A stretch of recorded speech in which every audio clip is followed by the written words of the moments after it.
Eu vos saúdo com a paz do Senhor. Amém. Constitui-se um privilégio para mim, para minha esposa, Lucélia, poder estar aqui cooperando com o nosso antigo companheiro, pastor presidente, pastor Adriano, sua esposa Vanalice, os filhos, como também essa pleia de obreiros, e fico feliz em saber que estou numa igreja que ama a obra missionária. Aproveitando que vocês estão de pé e sem muitas delongas, que me deram ali quase uma eternidade, 16 horas 57 minutos e 29 segundos. Vou gastar esses 3 minutos aqui na introdução e depois Deus proverá. Capítulo 14 de João. Vou fazer uma leitura um pouco extensa para depois não ficar lendo, vou ficar vocês com o sabor da inspiração divina na mente. Capítulo 14, versos 16, verso 12. Na verdade vos digo, que aquele que crê em mim também fará as obras que eu faço, e as fará maiores do que estas, porque eu vou para meu Pai. E tudo quanto pedirdes em meu nome, eu farei, para que o Pai seja glorificado no Filho.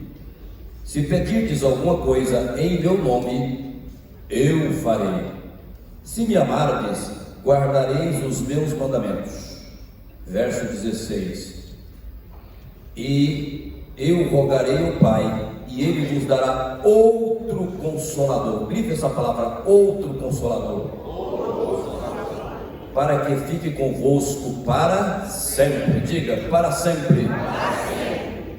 O Espírito da verdade, que o mundo não pode receber, porque o não vê, nem o conhece, mas vós o conhecereis, porque habita convosco e estará em vós. Não vos deixarei órfãos, voltarei para vós. Ainda um pouco, e o mundo não me verá, mas vós me vereis, porque eu vivo e vós vivereis. Amém. Ainda quero ler verso 26, do mesmo capítulo de João 14.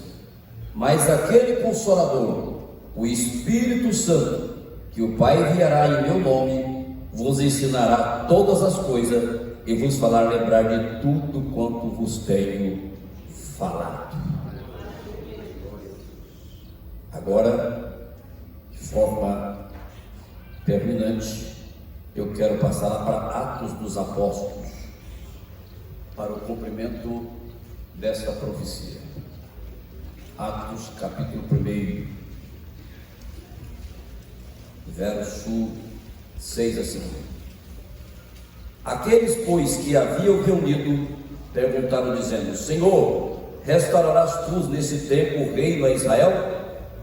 E disse-lhes: Não vos pertence saber os tempos, as estações, que o Pai estabeleceu pelo seu próprio poder. Grife essa palavra, poder.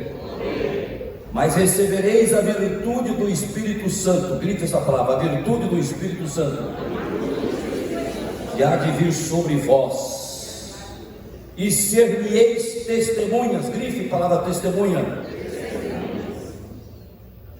Tanto em Jerusalém, como em toda a Judeia e Samaria, e até os confins da terra. E quando dizia isto, vendo eles, foi elevado às alturas, e em uma nuvem o recebeu, e ocultando os seus olhos, estando com os olhos fitos no céu, enquanto ele subia, eis que junto dele se puseram 2 varões vestidos de branco, os quais lhe disseram: Varões galileus, por que estáis olhando para o céu?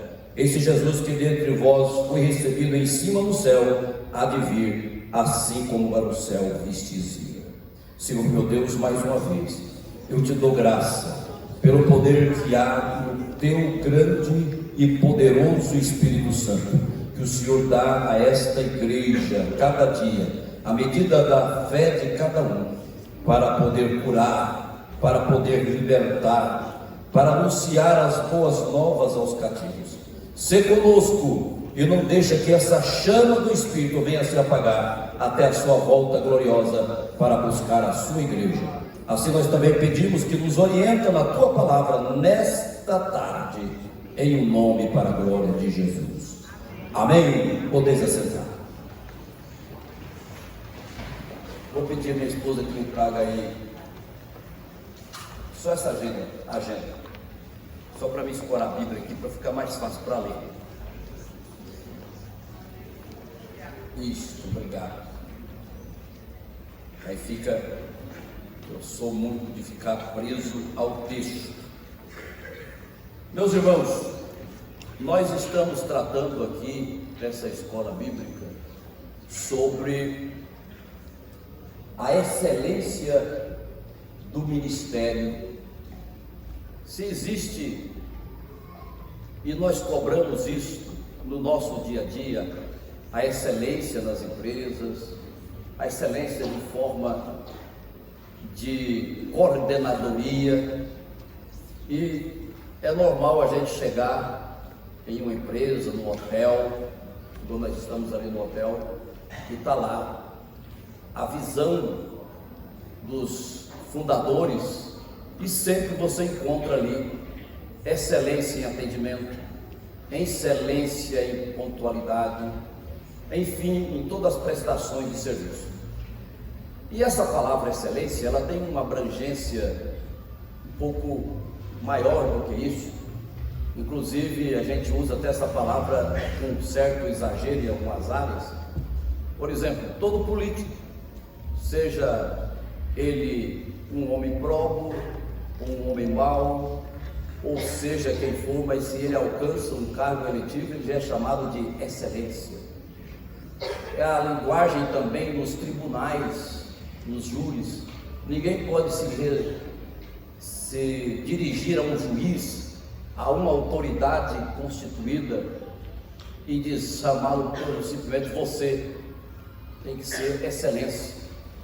Só que ultimamente vocês que moram aqui no Distrito Federal, está bem perto do poder, aqui na Praça dos Três Poderes, executivo, judiciário, legislativo. De vez em quando a gente vê outra excelência falando mal do outro excelente, chamando o excelente de ladrão. Vossa Excelência é um déspota, Vossa Excelência é uma vergonha para a sociedade. Então isso não é excelência. Baseado nessa premissa da visão de um dos homens mais excelentes, que foi o meu pastor, conhecido de todos nós, pastor Sebastião Rodrigues de Souza. Ele dizia: nesses meios aí existem as excelências pro forma, que é aquela que a sociedade coloca, mas a verdadeira excelência está em servir ao Senhor com alegria. E nisto eu me incluo e me senti bastante à vontade quando me lembrei desse termo, e tentei aqui dar uma introduzida pensando com a visão do meu pastor. Ele dizia assim: não tem aquela irmã lá na igreja que todo mundo está na escola bíblica. Nossa escola bíblica ali no Mato Grosso é bem concorrida. Nós temos um templo ali para 25 mil pessoas, e durante a escola bíblica algumas vezes até enche, e no período do dia às vezes fica um pouco difícil, que algumas pessoas trabalham, mas ali tem um grupo de pessoas limpando o banheiro, na cozinha fazendo comida, outros lá no estacionamento, outros irmãos ali na recepção, na limpeza, enfim, serviços diversos. Talvez temos lá 20 mil pessoas e tem mais 5 mil trabalhando para que aquelas pessoas possam receber um tratamento de excelência, para estar sem nenhuma preocupação, cuidando dos nossos carros, preparando as nossas refeições, limpando o tempo inteiro os nossos banheiros. E ali eu entendi que aquelas pessoas que de repente a gente não bate continência, e às vezes nem sabe o nome daquela pessoa, são as verdadeiras excelências que estão no nosso meio. E nós outros podemos olhar para essas pessoas e da mesma forma nos equipararmos a ele. Por quê? No reino de Deus não existe servas e servos de segunda categoria. Cada um de nós, na nossa excelência, na nossa chamada, devemos fazer o melhor para poder receber esse ISO 9001 das mãos do próprio Senhor, reconhecendo cada um de nós como as verdadeiras excelências do reino. Amém? Eu me lembro aqui no livro de Atos dos Apóstolos,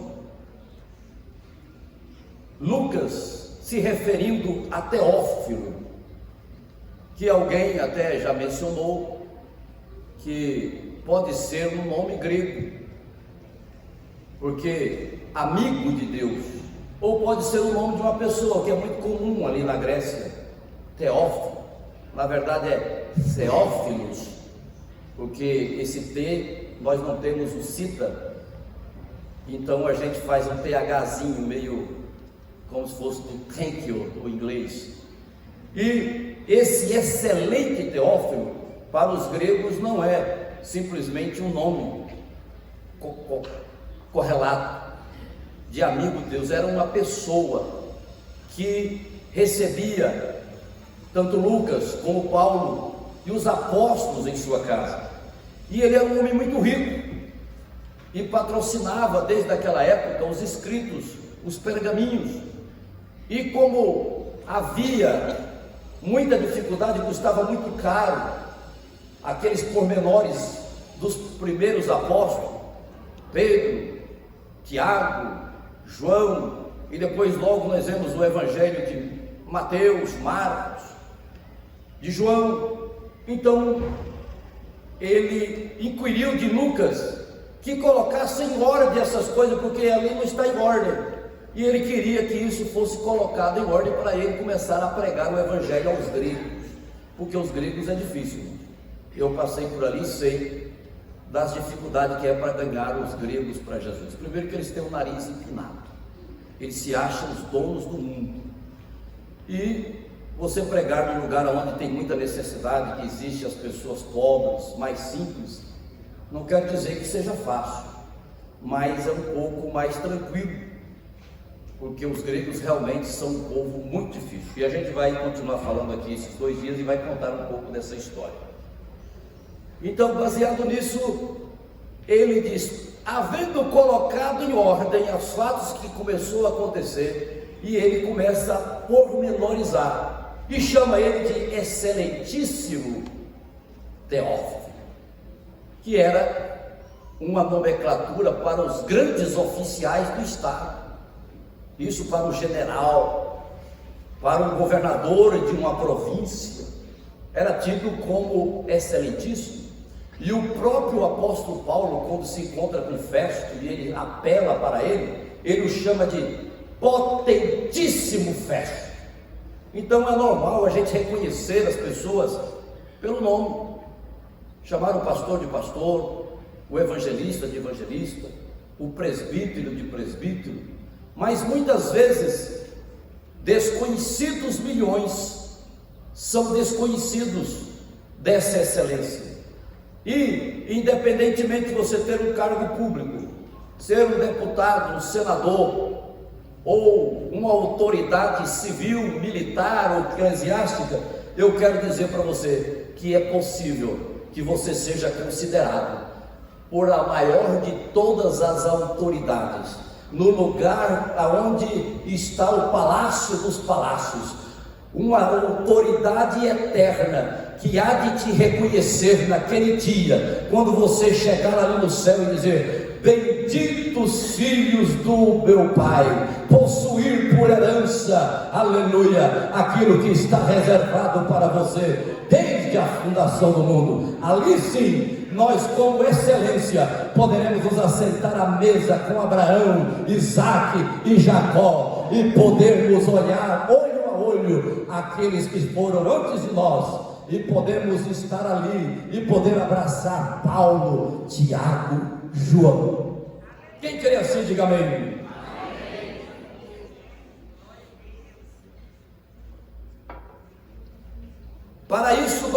precisamos ser capacitados. Eu sei que aqui nós temos muitas pessoas expertas, cada um na sua área. Eu trabalhei durante 20 anos na área de farmácia e não tem nada nessa área de farmácia que eu não saiba demais.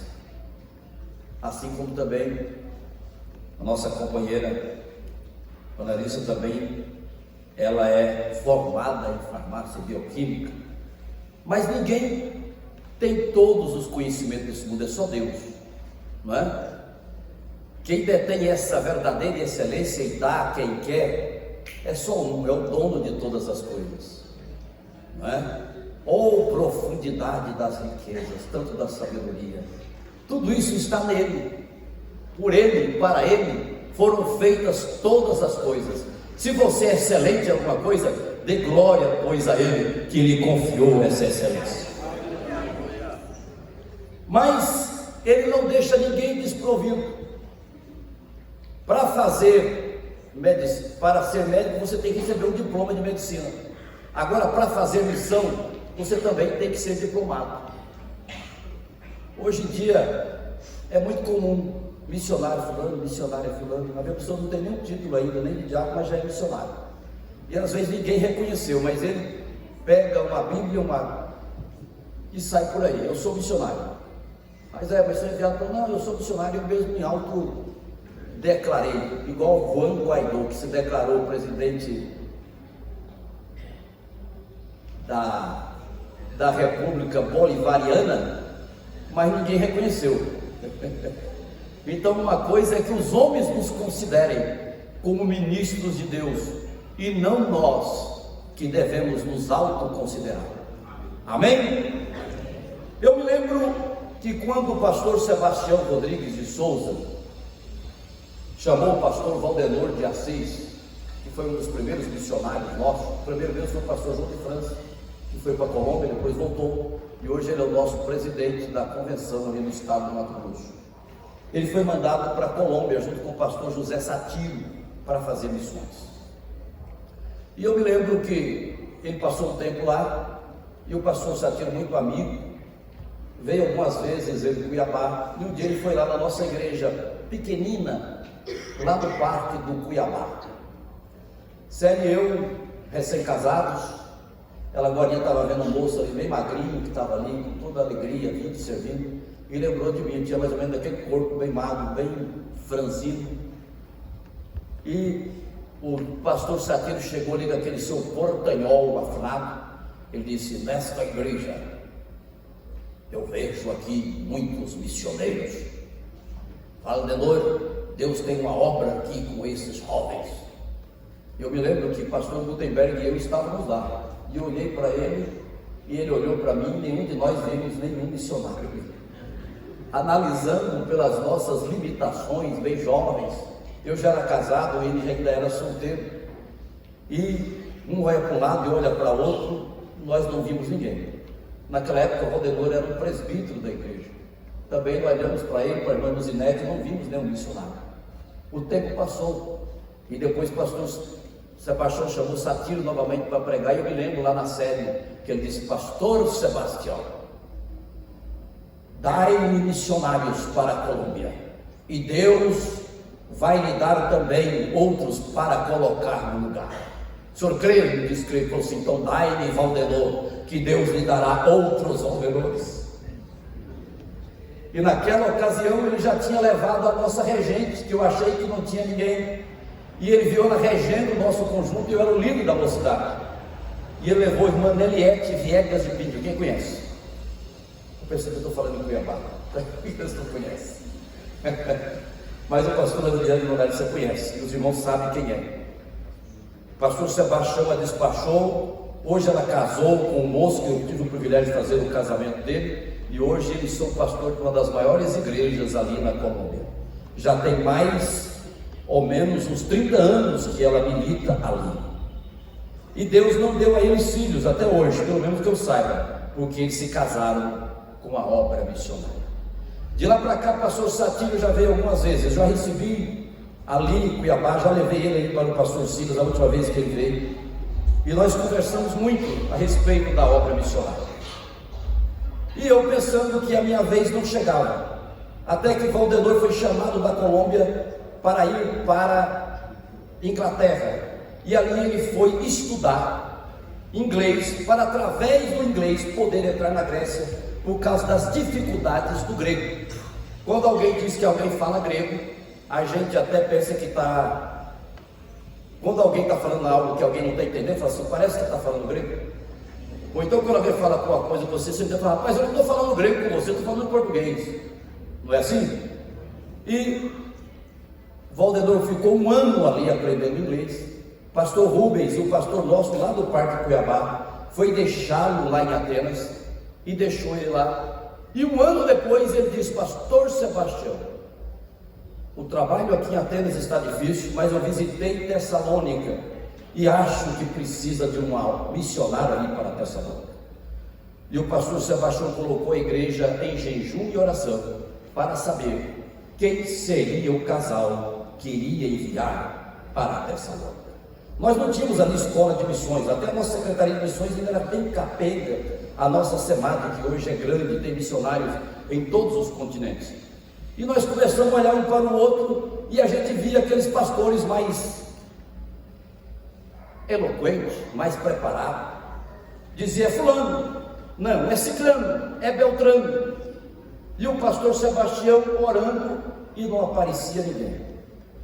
Até que um dia, eu assumi na minha primeira igreja, eu saí da entreguei o trabalho na Almadeg, o pastor elegeu todo mundo e disse, o Jorge agora vai ficar por conta de cuidar da igreja, que agora ele é pastor de igreja. E eu naquela alegria na nossa igreja, e o interessante é que a irmã Nilda Paula de Souza, nossa pastora, ela profetizava, ela e o pastor Sebastião, sem falar línguas estranhas de olho aberto. Quando eu fui lá na minha posse, para entregar a igreja, junto com o pastor Cristiano de saudosa memória, a irmã Nilda, ao despedir, disse, Jorge, Deus me falou que vocês vão ficar aqui nem 8 meses, e Deus vai levar vocês para um outro lugar. Não falou lugar, e eu fiquei assim, deve ser para um outro setor aqui de Cuiabá, certo? Resultado, quando o pastor Sebastião um dia fez uma reunião e disse, obreiros, me ajude a orar, porque até agora Deus não me fez saber quem é o missionário para Tessalônica. Foi quando eu estava no meu quarto, dormindo em meu leito em sangue encantador, com aquele cântico de Jerusalém. Eu vi literalmente o pastor Sebastião abrir a porta do quarto sem bater, e eu assustei, olhei para ele e ele disse, me acompanhe, porque vamos para uma reunião, e nessa reunião vai ser decidido para onde você vai. E eu saí acompanhando. Quando eu de repente bati com a cara na porta da casa e acordei, aí que eu fui ver que eu estava dormindo. Eu nunca fui somando, a Célia sabe que eu nem ronco, nem rijo os dentes, nem converso à noite, eu deito na cama e durmo igual uma pedra. Não é verdade, pastor? Aí eu já assustei, falei, Senhor, para onde eu vou? Nem eu acreditava que eu estava sendo escolhido. Fui lá no quarto, Célia, levanta que aconteceu um negócio aqui agora. O que aconteceu? Pensou que era algum ladrão entrar no lugar. Falei, olha, pastor Sebastião acabou de sair aqui de casa. Falei, o que ele queria? Eu falei, não sei, vem aqui na sala. Falei, olha aqui, eu bati a cara na porta, ele abriu a porta do quarto, entrou aqui, me chamou, eu segui ele, de repente eu bati a cara na porta e acordei. Ela disse, uai, como boa mineira, eu acho que Deus tem alguma coisa, vamos orar. E nós oramos. Naquele dia Deus falou comigo, você é um missionário da Grécia. Mas nem eu tinha coragem de falar para a Célia, e nem Célia a coragem de falar para mim. Não tem aquele negócio, como diz o nordestino, quantos nordestinos nós temos? Eu vi um maranhense ali. Eu com medo dela mangar deu, e ela com medo de eu mangar dela. Aí, nós estamos ali conversando sobre esse assunto. Célia, então, quem será que vai para o missionário? Eu não sei, né? Deus vai ter que falar. Ela nem falar para mim, nem para ela. Aí nós estamos lá no grande tempo, o pastor Sebastião falou, irmãos, por favor, o Valdenor está em tempo de vir. Só falta um mês para ele vir. Então eu preciso saber quem Deus vai enviar. Aí o pastor Oscar da Silva, que era o tesoureiro da igreja, falou assim: Deus falou comigo, pastor Sebastião. Eu falei: pronto, já está aí que Deus falou com ele. O que é que Deus falou? Porque eu tenho outro testemunho aqui também. Ele falou assim: Deus falou que não vai mandar ninguém que nós estamos pensando, que Ele vai enviar o menor. Aí eu falei: bom, se é o menor, é ele mesmo. Aleluia. Quem não é o maior tem que ser o melhor. Não é porque você é pequeno que você é considerado menor. Se você não sabe o valor das coisas pequenas, procure dormir no quarto com um pernilongo só no seu ouvido, e você sem uma raquete e sem um baigão. Você vai ver que você não vai dormir na noite. Você está desprezando as coisas pequenas. Não despreze, porque eu, quando tinha a idade de vocês aí, que tem uns 10, 15 anos, que tem poucos aqui, eu me lembro de uma propaganda que dizia assim: ó, quem não é o maior tem que ser o melhor. Atlantique, serviço nota 10. Quem se lembra? Rapaz, acho que eu estou mais velho que todo mundo aqui. Mas também 62 anos nas costas, né? Que ano que eu nasci? Em 1962. E estou com 62 anos completos, para a glória do nome de Jesus. Coincidência, eu nasci em 62, estou com 62 anos. E aí, baseado nessa premissa, eu falei: bom, se eu não sou o maior, mas isso que é o menor, eu me considero o menor. E aí, meus irmãos, entreguei o trabalho da Amadec, estou lá cuidando da igreja e fui convidado para falar numa igreja lá no Parque do Lago, na Várzea Grande.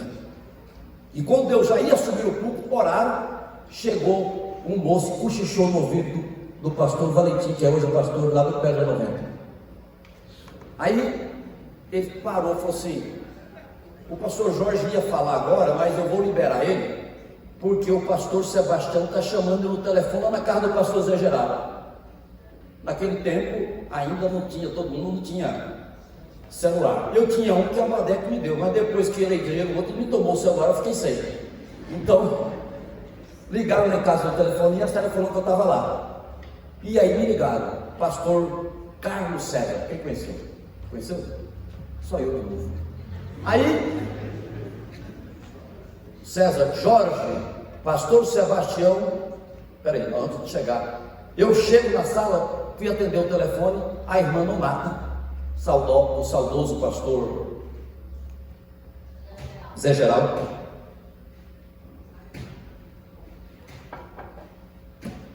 falou assim: o telefone está zangado, entra dentro do quarto. Olha, o quarto pastoral. E eu sem graça. Ela falou: não pode entrar aqui. E eu entrei, peguei o telefone do outro lado da linha.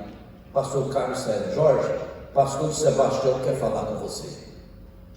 Olha como é que é. E ele disse: reverendo, estamos te esperando aqui no grande templo, já te procurei em todo lugar e alguém tinha seu telefone, e você está aí no pastor Zé Geraldo, e ele ligou a meu pedido, e você está aí. Deixa o que você está fazendo aí e vem correndo aqui para o grande templo, porque não sairemos daqui enquanto você não chegar. Aleluia para vocês, para mim fica as pernas assim para mim. Aí eu disse: o que é, Senhor? O Senhor falou assim: lembra do sonho? Você atendeu no quarto, do mesmo lugar onde você estava, que o pastor Sebastião entrou e você saiu e bateu com a cara na porta.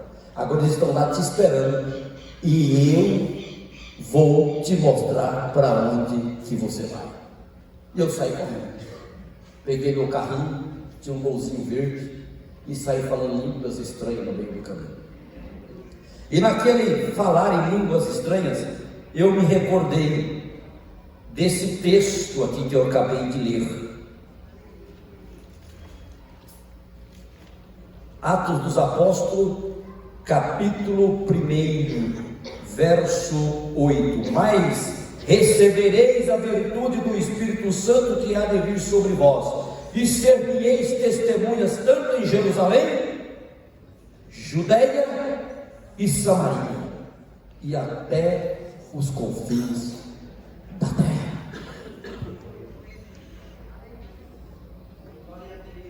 Quando eu abro a porta lá do Grande Templo, eu lembro de ter visto o primeiro sorriso do pastor Leodato. E do outro lado, o pastor Sebastião e uma miríade de obreiros. Naquele tempo nós deveríamos ter lá em Cuiabá uns 50 setores, fora as congregações. Hoje já somos 450 congregações e parece que 78 setores. E todo mundo olhando para mim. Aí o pastor Sebastião, ele sempre foi de fazer o mistério dele, você nunca tirava as palavras direto dele. Ele falou: Jorge, nessa noite eu me deitei para dormir, eu e a Lídia, muito angustiado, porque eu não tinha o nome do missionário. E Deus nessa noite me fez saber o nome do missionário. E eu não queria anunciar isso sem estar todos aqui, faltava você. Então preste atenção. Nessa noite ele me fez saber. E sabe o que é o nome do missionário? Eu disse: não, senhor. Ele se chama-se Jorge Carlos Dantas Cega Maria da Silva Dantas. E ficou olhando para mim assim, né? E eu tranquilo olhando para ele. Ele falou: você não está preocupado? Eu falei: eu estou preocupado há muitos dias, mas eu já sabia. Ele falou: como é que você sabia? Eu falei: há um mês atrás o senhor foi lá em casa. Ele falou: não estou lembrado. Eu falei: pois é, mas eu estava. O senhor entrou dentro do meu quarto e contei a história para ele. E quando eu contei a história para ele, naquele momento, o nosso pastor era muito sisudo. Ele falou em línguas estranhas e todos nós fomos cheios do poder do Espírito Santo naquela hora. O medo desapareceu naquele momento, pastor Adriano. E eu senti, aleluia, a virtude do Espírito Santo na minha vida. Terminou ali, e eu, cheio de convicção, peguei meu carro e fui dar a notícia para a Célia. E quando eu estou lá falando: Célia, não tem aquele sonho? Ela falou: sim. E eu comecei a contar. Ela falou assim: pois é, eu já sabia que era não, mas eu não tinha coragem de falar para você. E eu falei também: eu já sabia, mas não tinha coragem. E nós conversando, e a juventude lá da nossa igreja, nós ganhamos muitos jovens, adolescentes, e nós morávamos no fundo da igreja, e eles tudo lá na porta escutando a conversa. Ah, que negócio é esse? Vocês estão indo para onde? Para a Grécia? Não, nós estamos falando que tem que ir ao meu. Não, nós escutou e não adianta. Cara, chega aqui, vamos fazer um cafezinho para vocês não podem para ninguém. Espera, vim lá do nosso presidente. Não, vocês vão embora. Já começou o povo chegar lá em casa chorando, e foi aquela dificuldade. Aí a Célia falou assim para mim: Jorge, você lembra porque eu falei que queria fazer inglês? A Célia já estava 2 anos, era 2? Era, não era? Aprendendo a falar inglês. Eu falei: bom, menos mal, né? Porque esse negócio de chegar lá falando português, eles vão mandar embora. E eu nem vou saber que eles estão mandando embora. Tem que mandar trazer um tradutor.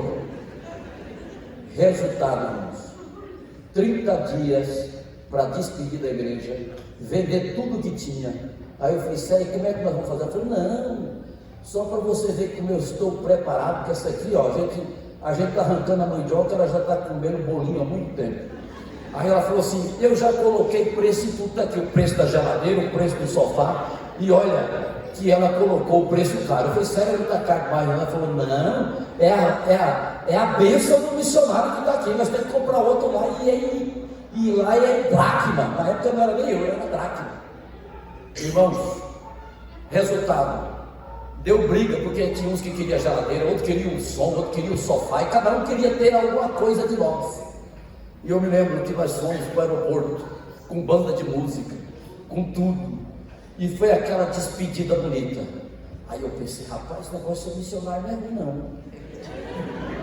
Os irmãos ajuntaram dinheiro. Eu me lembro que o pastor Silas é o maior missionário que eu conheço, o pastor mais missionário que eu conheço. Não sei se vocês conhecem, que é o pastor Silas. Ele já veio aqui te visitar? Vem não, né? Eu vou falar para ele que ele tem que ir. Fala: pastor, eu descobri agora que o Adriano também está tremendo na obra missionária. Pode deixar comigo, vou fazer a propaganda verdadeira lá. E aí, eu me lembro que eu fui em vários lugares, até Campos Autônomos tirar oferta. Quando chegou lá me ajuda, porque eu não tive Covid, mas eu tive 3 meses internado em casa com problema no braço. Até hoje estou com dificuldade para segurar o microfone. Tomei muito analgésico, estou esquecendo o nome das pessoas. Tomei muita morfina. Mas eu quero falar: a igreja do pastor Silas era pastor. Onde está o Giovanni hoje? Esqueceu também? Novo Horizonte. Uma das igrejas mais conhecidas, porque eu estou esquecendo mesmo. Aí, chegamos lá no Novo Horizonte, o pastor Silas falou assim: Deus colocou no meu coração uma oferta aqui, e eu não vou falar. Se sair, tudo bem, se não sair, nós vamos tirar depois. Só sei que naquele dia parece que saiu R$2.000, isso em 1999. Era muito dinheiro. O salário mínimo naquela época era 300 e pouco. Ele falou: ainda não é oferta. E antes de ir embora, eu me lembro que ele passou para mim, se eu não me engano, cerca de R$5.000. Equivalia naquela época a $5.000, porque estava no Curu naquela época. Eu lembro que eu vendi o prédio da minha farmácia por $60.000, era R$60.000, era aquele preço, era a mesma coisa, que o dólar estava desvalorizado. E aí, irmãos, da lá para cá, o pastor Silas foi para a missão dele lá em Tangará da Serra, e a Tangará da Serra hoje, depois de Cuiabá, é o maior campo missionário de Mato Grosso. Não é verdade, pastor? E de lá para cá nós não paramos de fazer missão. Mas deixa eu me contar, quando eu chego ali em Atenas, que eu vejo aquele povo falando aquela língua difícil, eu falei: Senhor, eu nunca vou aprender essa língua. Os camaradas lá ligavam o rádio, tinha Atina Simera, até acabar pouco desmitir, que estou querendo termine calor, e a banda Steam, Atina que está em Tessalonique. Tessalonique, vocês entenderam? Olha, o tempo hoje em Atenas não está bom, mas está pior lá em Tessalônica. São aqui agora 10 graus. Steam Tessalonique mono diovactismo midei, 2 graus abaixo de zero. Eu falei: pronto. Como é que vai ser isso? E vai daqui, vai dacular, vai daqui, dacular, escuta daqui, escuta dacular. Eu falei: não vou aprender essa língua, vou embora daqui, não consigo.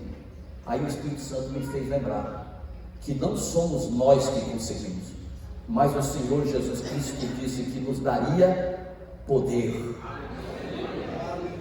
Poder. E essa palavra poder, aqui no grego, eu fui me aprofundar.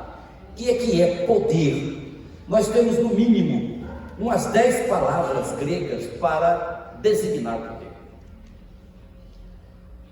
Uma delas, que é essa palavra dínamo, de onde vem a palavra dinamismo, dinamite, dínamo. Dínamo vem de usina hidrelétrica, que tem um dínamo que vai armazenando força, energia para poder acender luz, carregar geradores, motores e outras coisas mais. Tudo funciona a energia. Hoje em dia existe as usinas termoelétricas, as usinas eólica, usina solar, mas tudo isso produz dínamo. Então eu fui mais longe ainda, fui estudar o grego com professores, fui estudar grego ouvindo na rua, e o pastor Sebastião falou: ó, o Jorge fica lá com você, Valdemar, como você ficou um ano lá, ele fica um ano com você lá em Atenas te ajudando, e você vai ensinando para ele, e os meninos ensinando, depois ele vai para Tessalônica. Aí eu cheguei um dia e falei: sério, para viver ou para morrer, para dar certo ou para dar errado, nós já estamos aqui no meio dos gregos. Tanto fala grego aqui como fala em Tessalônica. Eu vou falar com o Valdemar que, se o pastor Sebastião também concordar, que nós já vamos direto para Tessalônica, que pelo menos o povo vai acostumando com a gente e a gente com eles. Fiz a proposta, o pastor Sebastião falou: olha, tudo bem, se vocês sentem assim, pode ser. 15 dias depois, Valdemar leva a gente de trem. Eu nunca tinha andado de trem, não obstante ser mineiro, falo de trem demais, mas trem verdadeiro mesmo, eu nunca, para mineiro tudo é trem, né? Ou trem bom, trem ruim, e assim vai, não é? Tem um trem ali, sabe, cadê aquele trem que eu coloquei aqui? Ah, não sei não, você perdeu esse trem aí, não sei o que é isso, fica aquele negócio, depois não vai ver, um está falando de um trem, está falando de outro. Agora, andar de trem eu nunca tinha andado. Saímos 11 horas da noite, pastor Adriano, para Tessalônica. No meio do caminho, o Valdemar falou: Jorge, esse gabinete que nós está aqui, tem uma cama, a gente desmonta, você e a Célia dormem desse lado aqui, eu durmo de cá, e nós vamos aproveitar para dormir. Quando nós estamos pegando o sono, mais ou menos 1h da manhã, eu acordei com um grito. Parece que o trem, pensei que o trem estava batendo, que tinha batido, que estava acontecendo alguma coisa. Parecia aquele grito da Agatha Christie, Assassinato no Oriente Expresso. Eu nunca assisti, mas eu li o livro. Eu sei que virou, inclusive, filme. E ali eu acordei assustado. E Valdemar falou: isso é coisa do demônio.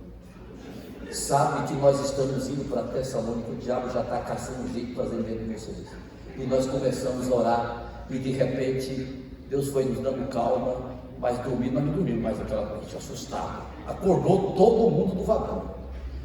E quando foi 6h da manhã, nós paramos em Tessalônica. E eu fiquei alegre de chegar em Tessalônica, a cidade que apóstolo Paulo fundou a primeira igreja. Não queria nem saber dos perigos que o apóstolo Paulo passou. E com aquela alegria, esqueci que eu não sabia falar o grego. E aí quando descemos ali, Valdemar falava já bem inglês, o inglês é ferramenta para qualquer coisa. E os gregos, eu pensei que eles também falavam inglês, eles falavam só inglês do trabalho deles. Pediram os incentivo e tudo. Aí de repente eu vejo 2 menininhas branquinhas e falou: Jorge, essas meninas aqui são filhas da irmã Wanda, é brasileira, elas vieram te esperar. Aí eu fui falar com elas: pai do senhor, ela tem que ser que tem milagre, entendeu? E eu também não, elas falaram assim: eu não entendi nada do que você disse. Aí Valdemar falou: ele está saudando você com a paz do senhor, e tu queria, tudo bem. E aí já começamos a conversar, fomos para a casa deles, ali reunimos os brasileiros que tinha ali na Macedônia, e o pessoal da embaixada, tinha um pessoal lá que jogava futebol, que estava por ali, e ficaram sabendo, e fizemos uma reunião na casa de uma pessoa por nome de Paulo Andreoli, que era manager de jogador de futebol num lugar lá num bairro chique. E ali reunimos e pegamos, trocamos endereço. Onde você vai morar? Eu falei: por enquanto nós estamos alugando uma casa. Aí falaram o endereço. E aí no outro dia nós fomos lá para ver a casa, que era um lugar que a gente queria que tivesse uma sala grande, pelo menos 2 quartos, para a gente começar o trabalho. Quando chegou lá, o homem que havia dito que ia alugar a casa, viu que era um estrangeiro, ele não falou nada. Saiu assim: figue, apodou tora, figue, apodou esquirrora, sua cotinelada. Entendeu alguma coisa? Nem eu nem sério. Aí eu falei assim para ele: o que ele está falando? Não, depois nós te contamos, é um negócio aí. Aí eu falei: mas que... Não, vamos embora, depois nós te contamos. Chegou lá na frente a menina, que era a secretária do pastor Valdemar, falou: Jorge, eles falaram assim, quero você subir daqui, que eles não vão alugar casa para estrangeiro, que vocês, estrangeiros, têm que voltar para o país de vocês. Eu falei: uai, que jeito esquisito, né, de tratar os outros que chegam de fora. Aí eu me lembrava, né, desse poder do Espírito Santo, essa palavra dínamo, quer dizer poder extraordinário, concedido em nome do Senhor Jesus. Não quer dizer força, porque força nós temos uma outra palavra, que é esri, que quer dizer força, vigor. Da onde é a palavra esquirótero, quando a pessoa é muito forte, aqueles bombados, e passa na rua assim, andando de um lado para outro. E tem uma história aí, aqueles camaradas que com a camiseta, aí passa perto das meninas, não olha para elas e fala assim: escuta, você porventura não viu um cachorrinho pequenininho assim, que foi para lá ou para cá, só para mostrar o músculo, né? Esse é o si, o que é forçoso. Mas tem uma outra palavra grega, que é exousias, que também traduz-se por poder. E essa palavra que traduz por poder é traduzida para o nosso português autoridade. É que eu vos dou poder, ou seja, autoridade, para expulsar demônios. Não é isso? Em meu nome falarão novas línguas, e se beber alguma coisa mortífera, nenhum mal acontecerá. Aleluia! Tudo isso é essa autoridade, ou seja, poder concedido em nome de Jesus, para agir em nome dele. E à medida do possível, eu ia lendo e aprendendo com os gregos ali, Inclusive Deus nos deu uma menina que não era crente, mas ela era tradutora ali da faculdade, para as faculdades juramentadas, e também tradutora de documento da embaixada. O nome dela era Andréia Gonda. E como nós estamos no Brasil, a Célia teve um sonho de uma moça dos olhos claros que correspondia com ela, só que o nome dela não era Nancy, era Andréia. E a Célia falou: Jorge, a Andréia é a Nancy que eu sou lá no Brasil, que ia nos ensinar a língua. Aí nós começamos a pegar aula com ela, e ela tinha uma filha, e a menininha sabia falar português e sabia falar grego. Então ela ficava com a gente ali em casa, porque a mãe deixava ela no colégio. Quando era hora de buscar, eu buscava, ela ficava ali em casa, almoçava com a gente, à tarde a mãe passava o serviço e levava, e ela começou a traduzir para a gente. Ela não era crente, o grupo que nós tínhamos ali não era crente, tinha essa irmã Wanda com as meninas, mas eles eram de outra igreja. Eu ia lá na outra igreja para poder aprender grego, e o pastor de lá um dia também mandou me expulsar de lá. Eu falei: mas até os crentes aqui é crente ruim, né? Porque eu cheguei lá, Vanderlei, e aí eu via o pessoal lá, e aí tinha os hinos, aí eu pegava uma maquininha minha, com o celular, não batia foto, e eu regulava ali, batia as fotos, para mim depois descobrir que palavra era aquela, para minha professora traduzir para mim os hinos. Aí ele achou que eu estava batendo foto, que eu sabendo que a Wanda não vigiou, falou que eu era um missionário que veio para ganhar lá. Eu falei: esse camarada vai querer tomar minhas aulas. E ó, ri para mim, eu rindo. Aí um dia ela falou assim: pastor, você está entendendo o que ele está falando? Eu falei: não, mas não fala agora não, quando chegar em casa você fala. Eu já imaginei. Aí eu não fui mais naquela igreja, fui em outra igreja. Quando chegou lá o pastor, todo mundo usando véu, porque eles usam véu. Isso é comum lá no povo da Itália, da Grécia, as mulheres usar véu. E aí ele chegou e falou: por que sua esposa não usa véu? Eu disse: não, minha esposa não usa véu, porque na nossa igreja lá no Brasil entendemos que o cabelo foi dado em lugar de véu, então ela não usa o véu. Ele falou: ainda não tinha visto essa visão. Então tudo bem, eu quero que você continue vindo aqui e quero que você venha pregar aqui. Eu falei: tudo bem, eu tenho uma tradutora. Aí trouxe a Andréia, e nós fomos algumas vezes nessa a pregar na igreja. Aí um dia ele me chamou no escritório dele, junto com a Andréia, que era a nossa tradutora. Eu falei: escuta, eu não tenho sucessor, os meus filhos não querem ser pastor, porque ser pastor de grego, meu filho, é difícil. Eu falei: já notei. Aí ele disse: olha, é o seguinte, se você aceitar, você vem congregar comigo e traz o grupo que você tem, e quando eu tiver mais velho, eu vou passar essa igreja para você, porque eu não tenho um sucessor. Eu pensei: bom, o negócio desse até que não é tão ruim, mas até vou aprender essa língua. Aí liguei para o pastor Sebastião falou: negativo, esse povo aí que está com os gregos, é dos gregos, você não foi aí para acampar outra igreja, você vai ganhar o seu povo e Deus vai acrescentar, de acordo com a sua paciência, a vossa alma, as vossas almas. Terminou que, mais ou menos, nós chegamos lá em agosto de 99, quando foi em abril de 2000, quando o Brasil fez 500 anos, nós fomos inaugurar a igreja de Atenas. Pastor Sebastião, pastor José Genésio, pastor José Marcos e pastor Valmir Farinelli estiveram na Macedônia. E o pastor Sebastião passou direto de Atenas e foi lá para casa. E nós reunimos um grupo ali, só para vocês terem uma ideia, de acordo com essa experiência do poder do Espírito Santo na nossa vida. Porque olha, eu não sabia falar no grego, eu conseguia mal formar algumas frases.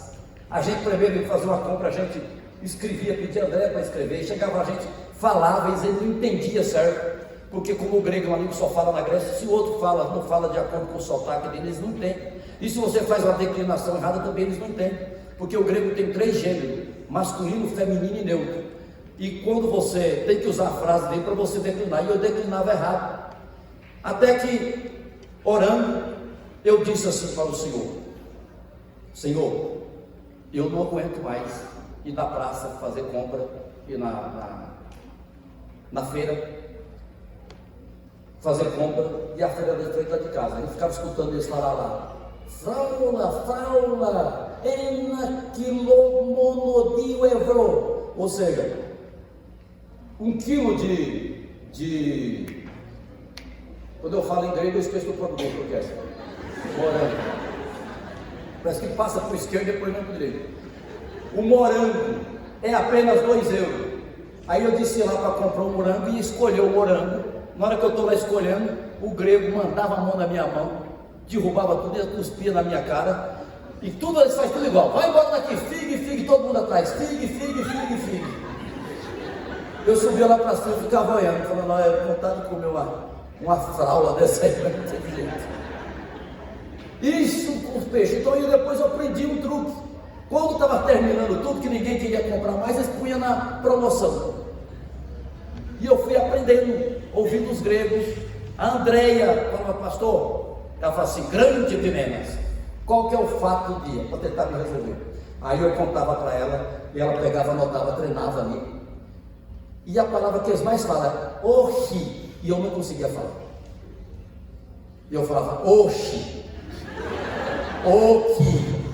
E esse tipo aí para eles, aí eu pensava assim, ensina sério, porque eu não vou aprender isso.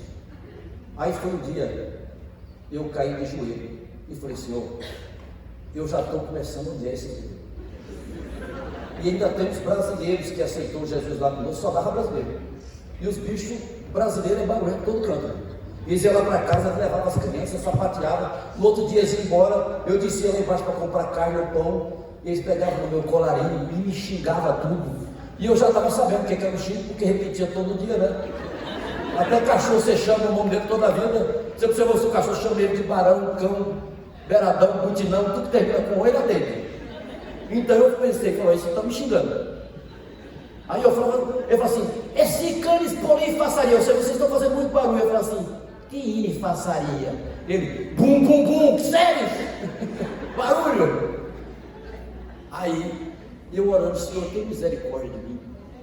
Ou o Senhor me dá o grego, ou então faz o seguinte, Senhor, eu esqueço o português e o Senhor me ensina o grego. Falei, por quê? Como dizia aí, alguém dizia no Brasil, um ditado popular, quem não se comunica se estrubica.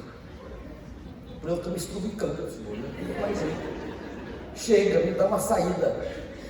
Aí a filha da Wanda, Catarina, que era mais velha, que tinha se desviado da igreja, voltou para a igreja. E com ela veio o marido dela grego, o primeiro grego para Jesus, por nome de Dimitris ou Megalos. Olha aí o nome. Megalos, de Mega, o grande. Eles gostam tudo, Megalos. Tem o Micri, o Meg e o Megalos. Tudo é Megalos. Aí eu fui saber por que o homem era Megalos. Foi campeão na Olimpíada de Atlanta, das lutas gregos romanos. Não tinha ninguém mais forte, mais bravo que o homem lá na Grécia, nem lugar nenhum. Dimitris, o Megalo, o vozeirão. Yasu que yogo ok. Né, Dimitris? Muito bem. Isso aqui não é eu, é Remedão de Vida confirmou.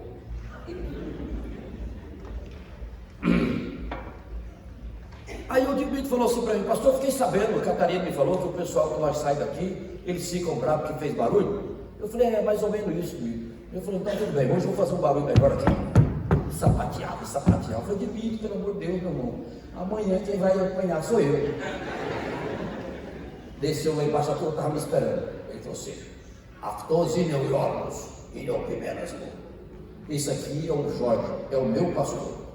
Se vocês mexer com ele, vocês estão mexendo comigo. Vocês sabem quem sou eu? Aí, Dimitris, o Megalos. Então, se ele reclamar um pouquinho de vocês, eu vou vir cá para resolver cada um de vocês. Eu bati aqui para vocês virem aqui para me saber quem é você. Como é que é seu nome? E olha, você, Dimitris também, você? Fulano, não. Então tudo bem, agora a partir de hoje ninguém mexe mais com eles. Aí lá vai eu comprar pão. Até as velhinhas falam assim, e assa que boazinha para nós, você já mudou o tratamento. E eu pensando em mudar de lá, porque eles estavam brigando com a gente. Aí eu falei, não, nem vou mudar mais, o povo aqui está muito bom, o negócio ficou legal. Aí pegaram eu, levaram lá naqueles feiros e falaram, olha, isso aqui é um padre. É padre, mas cadê a barba dele? Cadê a batinha dele? Não, porque ele é do Brasil, tem que tratar bem ele.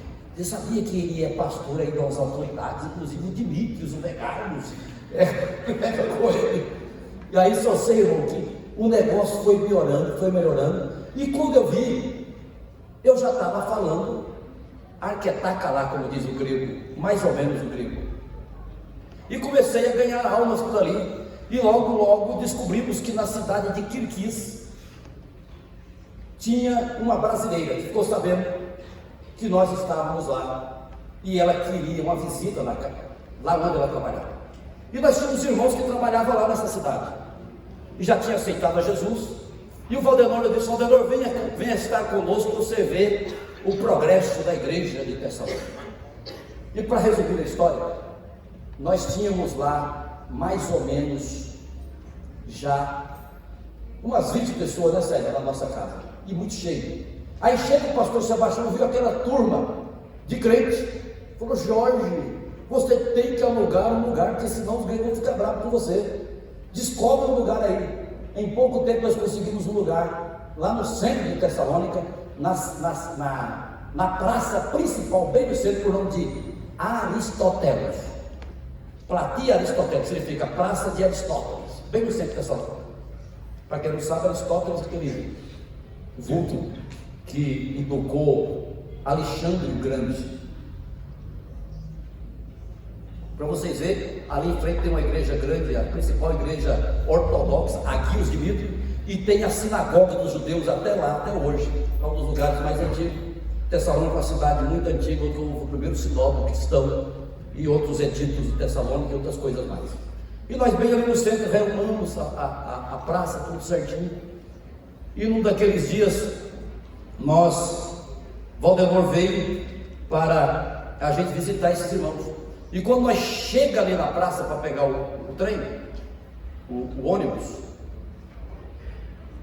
montamos no ônibus, o ônibus foi para o outro caminho. E eu falei: Valdenor, não é por aqui que vai para Quirquis. Eu já tinha comprado para Quirquis outras vezes. Aí nós fomos olhar, reclamar para o rapaz. Ele falou: não, eu como não falava bem o grego, em vez de comprar para Quirquis, ele falou assim: Halkidikis, eu, né? Vendeu para outro lugar, né? E esse Halkidiki é o lugar onde moram os padres.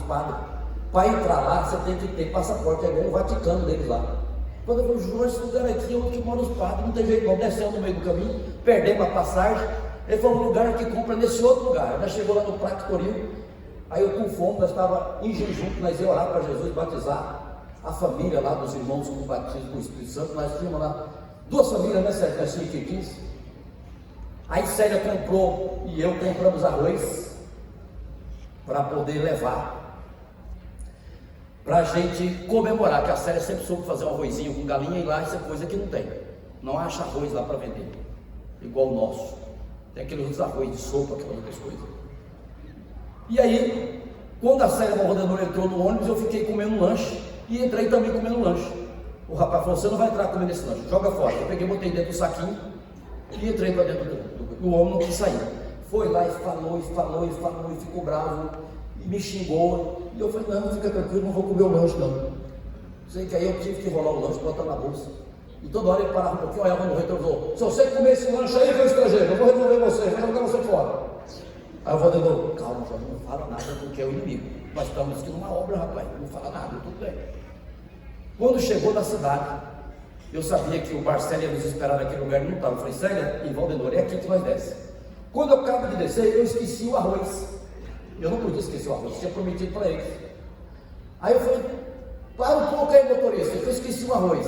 Ele parou, abriu a porta, eu entrei, fechou a porta e foi embora, deixou a Célia e o Valdenor na beira da estrada. Irmão, não é fácil. Naquela hora eu clamei pelo Senhor, falei: Senhor, eu estou aqui, eu vim para fazer a obra do Senhor, me dá graça, Senhor. Como que eu vou falar com esse camarada? O meu grego era rasinho, e ele brigando comigo, aí que eu não entendia nada. Aí ele parou lá no centro da cidade, a Célia e o Valdenor ficou lá, ainda bem que eles não saíram do lugar. Aí o Marcelo chegou e viu, mas cadê o pastor? O ônibus levou ele, falou: eu sei onde para, foi lá me buscar. Aí ele deixou a Célia na casa deles e o Valdenor chegou lá. Quando eu cheguei, eu falei: rapaz, cadê o arroz? O arroz não estava lá mais, eu acho que alguém pegou, sei lá, pegou errado. E o camarada me pegou pelo colarinho, cuspiu na minha cara, estava emmaiando eu na parede, literalmente, irmão. Você vê o que diabo é. Aí eu não tinha palavra, eu não conseguia armazenar uma frase para mandar ele parar. Aí eu falei um pouco em inglês, eu falei stop! Aí eu, peraí, em nome de Jesus, estou ou não estou isso Cristo? Aí ele, em nome de Jesus, você vê que o poder de Deus, em nome do Espírito Santo, água que leva, escasses dois estômagos, cala sua boca. O homem parou. O Valdenor vinha chegando e falou: rapaz, você está bom grego, hein?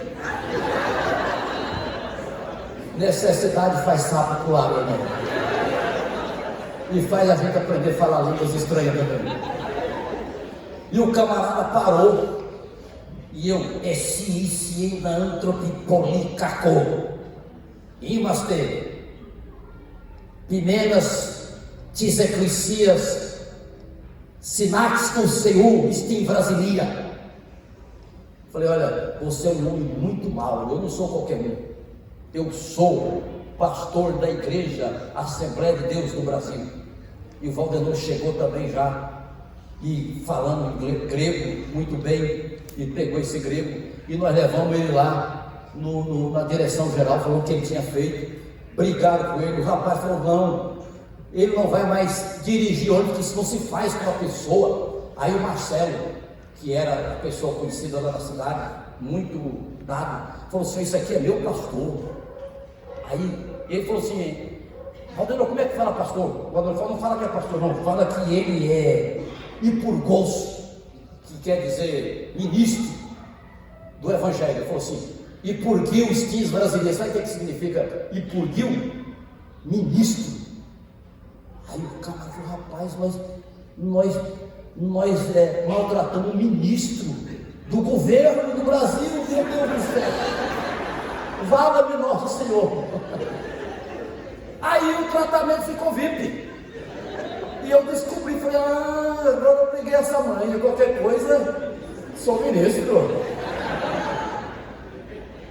Aí Deus vai abrindo as portas no meio das dificuldades que a gente aprende.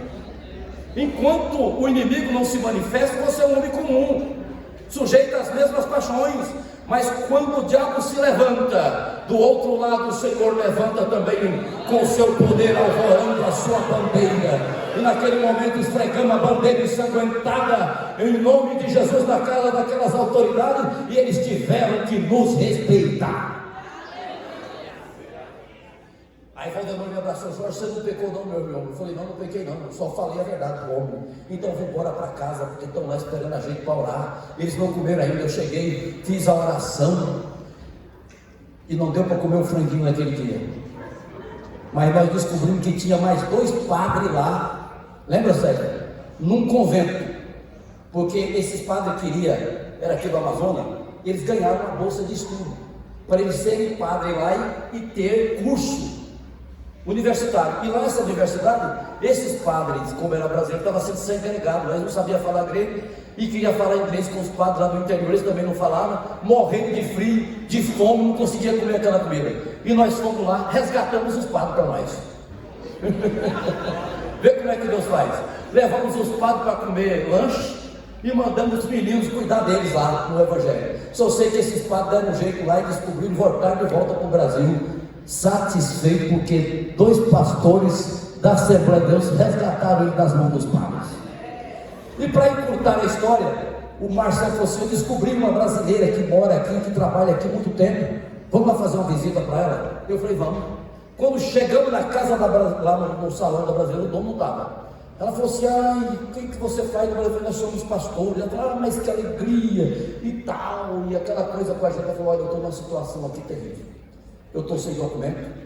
Ele descobriu que eu não tenho documento. Ele falou que vai mandar embora para o Brasil. Eu não posso ir, eu moro lá em Cavala. A cidade de Cavala é a antiga Neápolis. E como ela falou em Cavala, eu já liguei, que eu já estava sabendo, estava estudando a parte ali da topografia, conhecendo as cidades, a geografia estatística. Eu falei: sim, Neápolis, Cavala, pastor Valdenor, é Neápolis. Aí ela conversou com a gente, começou a contar a situação que ela estava ali como escrava. Ela trabalhava naquela cafeteria, tinha que vender o porco, e o camarada não pagava nada para ela, só dava cigarro e bebida. E a família dela passando necessidade lá em cima, na região da Macedônia. Aí, de repente, chega o marido não, o dono da patrão, quem é esse pessoal aí? Ela falou assim, como é que eu falo? Eu falei assim, fala para eles que nós somos, e por gostos brasileiros. Fala para eles que nós somos ministros do Brasil. Ministro mesmo, ministro evangélico. Quando falou isso, velho, quero dizer para vocês o seguinte, brasileiros, eu amo muito o Brasil, essa brasileira é uma boa funcionária, eu pago todos os direitos dela, se tiver alguma coisa que nós estamos errados, eu quero colocar em ordem. Olha bem, se alguma coisa eu fiz de errado, igual o Zaqueu lá, eu quero restituir quadruplicado. Eu falei, esse negócio está errado. Conversa daqui. No outro dia, Marcelo foi lá. Quando passou 3 dias, ela liga lá em casa: Pastor Jorge, se o senhor é me achado digna, eu quero dizer para o senhor que eu quero que o senhor vai fazer uma visita na minha casa, lá na cidade de Cavalha. Na mesma hora, o Espírito Santo falou assim: lembra daquela mulher a quem Paulo batizou ali no rio? E eu fui lá na história de Lídia, de Atos dos Apóstolos, quando ela disse: você tem me achado graça, quero que venha para minha casa. E lá ele foi fazer um culto, e naquela hora da noite, depois Paulo foi preso, depois ele foi para a casa do carcereiro, e ali ele evangelizou Lídia. E eu falei: eu quero ir lá. Vamos sim. Sério, eu preparamos para ir lá. E quando fomos para a casa dela, pegamos o endereço que ela ia pegar nós lá na rodoviária. Chegamos lá, já são 16 horas, 18. Quer 18? Poxa, o tempo passou rápido. Eu termino de contar o resto da noite. E ali, Célia e eu chegamos, não tinha ninguém para nos recepcionar. E nós tínhamos esquecido o endereço. Eu falei: agora nós temos que voltar para trás. Aí fui lá para comprar a passagem. Aí ele viu: Dio Sitílio e a Tessalonique. Fala para o camarada: você tem um sotaque, você é brasileiro? Eu falei: sou. Tem um endereço que deixaram aqui, esperaram vocês não vieram. Naquele tempo o nosso telefone também não estava funcionando. Aí mandaram nós ir na casa, entregaram o bilhete do táxi levar nós. Chegou lá e eles nos receberam. E a gente pensa que o negócio está bom, eu vou terminar só essa aqui, depois eu passo para outra. Irmãos, naquela noite nós fizemos o culto. A família reuniu ali várias outras pessoas, outros brasileiros naquela região, muitas pessoas mesmo ali, tinha umas 3, 4 famílias. E aí, à noite eu falei: vamos conseguir um hotel para nós, não dá tempo de voltar hoje mais para Tessalônica. Mas falou: olha, se você for para o hotel, não precisa voltar mais aqui. Os gregos é mais ou menos assim, sabe? O negócio que eles é 8,80. Você vai dormir aqui em casa. Aí eu falei: bom, tudo bem, mas só tem espaço que tem, mas dá um jeito, tem um sofá aqui na sala. Ela tinha 2 quartos na sala, um do menino e da filha e da netinha, e o outro dela. Então nós fomos dormir. A Célia foi dormir nesse quarto lá onde dormia a menina, que a menina trabalhava, e o menino não sabia o que ele fazia, mas ele tinha uma tosse daquela comprida ali, que eu não sabia que se era uma tuberculose, o que era. A verdade é que a gente orou por ele, aceitou Jesus, mas ainda não estava dando fruto. E a gente ali, e eu deitei naquele sofá e começou a bater gente na porta. Aquele gente que sai, entra e sai. Eu falei: que negócio é esse? Sabe o que era lá? Um ponto de venda de droga, heroína. Eu falei: pronto, mais uma cilada do inimigo. Buscar hotel à noite. Aí Célia lá no quarto orando e eu orando ali na sala. Falei: meu Deus do céu, se chega aqui uma polícia e descobre eu e a Célia, aquele brasileiro, eles vão falar que nós somos traficantes internacionais. Amanhã a minha cara está em todas as televisões. O que é que vai ser lá no Brasil? Irmãos, aquela angústia, aquela ansiedade, e nós orando. Então Deus deixa as coisas apertar para Ele poder agir. Louvado seja o nome do Senhor. Quando foi no outro dia, ele falou: agora você não vai embora, não está gente comer. Ele falou: não, mas nós vamos comer no caminho mesmo, nós tínhamos outro compromisso na outra cidade que nós tínhamos que ficar. Não, você vai comer aqui. O rapaz foi lá e comprou. Eu fui lá e comprei a carne. Passar, ele pegou, começou a assar, na casa dele tinha uns 3 ou 4 cachorros. Ele pôs o cachorro em cima da mesa, os cachorros cheios de rabucho, e dava comida aqui na carne, dava outra na boca do cachorro, dava para nós. E ali os gregos não usam talheres. Tem grego por aqui?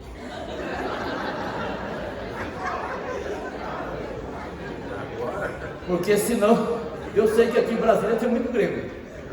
E Parquena Elinas Paracalô, Kiri Signome. Eu já falei, se tiver algum grego aqui, me desculpe. E aí, eles não usam talheres. O mesmo garfo que você põe na boca, que você pega a salada, que você pega a carne, é o mesmo. Você parte o pão com a mão, entrega na mão do outro, e para quem ele gosta mais, ele molha no suco ou no azeite e põe na sua boca. Então, baseado nessa premissa, eu estava de mão cheia. Tudo bem, comer da boca do outro, mas da boca do cachorro. E a Célia, que sempre foi meio enjoadinha com esse negócio, fazia cara de vômito. E tinha umas coisas que ela põe no meu prato. Sabe que eu tenho um estômago de ema, né? E eu comia. Aí ela falou assim: você foi aprovado, Pimenas, meu pastor. Agora você pode vir aqui para minha casa. No outro culto nós vamos arrumar outra pessoa. Para resumir, quando o Brasil fez 500 anos que o pastor Sebastião foi lá, nós fizemos um culto lá para mais de 50 crentes. Já não cabia na casa da irmã, mas coube lá no Hotel Espéria. E naquele grande dia nós estávamos lá cantando o hino. O clarim que chama os crentes, a batalha já soou, Cristo à frente do seu povo, multidões já conquistou. E assim ia. E quando nós cantamos lá, chegou uma pessoa com um grupo, falou assim: olha, vocês pediram só uma hora para o culto, já passou 2 horas, agora tem um grupo que chegou aí da Bélgica, e vocês têm que abrir espaço para eles. Aí nós terminamos de cantar o culto, aí chegou o moço, falando inglês conosco, falou: nós somos belgas. Não era belga, Holanda, desculpa. É tudo os Países Baixos, o holandês. E eu vi vocês cantando hino. Será que é esse hino? Cantou em inglês? Falei: é, vocês são crentes, são, então não vai embora, nós vamos fazer o culto junto. Nós que tínhamos 50, o negócio triplicou. E ali aquele restante das pessoas da Macedônia que não sabia da palavra de Deus, aleluia, Deus fez acrescentar a igreja do Senhor Jesus Cristo. À noite, eu vou dar a oportunidade para a Célia contar esses testemunhos. Pode ser, pastor? Porque ela é muito mais rápida do que eu, ela tem a memória melhor. E eu deixo ela falar uma meia hora e o restante eu concluo. Porque já são 18 horas, 9 minutos e 38 segundos. Eu devolvo para o senhor.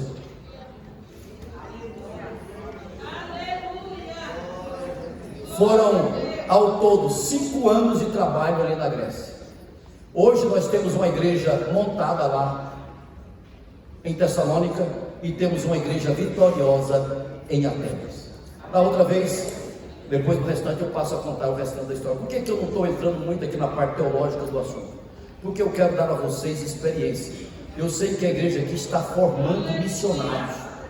Pastor Adriano, ele foi membro de uma das igrejas mais missionárias no estado do Mato Grosso. Por isso, ele chegou aqui e está implantando essa obra missionária. Eu fiquei alegre sabendo que vocês já têm várias cidades que vocês estão fazendo a obra missionária. E agora está mandando o pastor aqui, pastor Ernesto, para a cidade Sobral, a cidade de Ciro Gomes, uma grande cidade lá no Ceará. E vou acompanhar o senhor com as minhas orações. Amém? E espero que essas experiências de agora tenham servido. E que à noite a Célia vai contar outras. E depois eu concluo a mensagem no final, depois do pastor. Amém. Glória a Deus. Pensa em nós.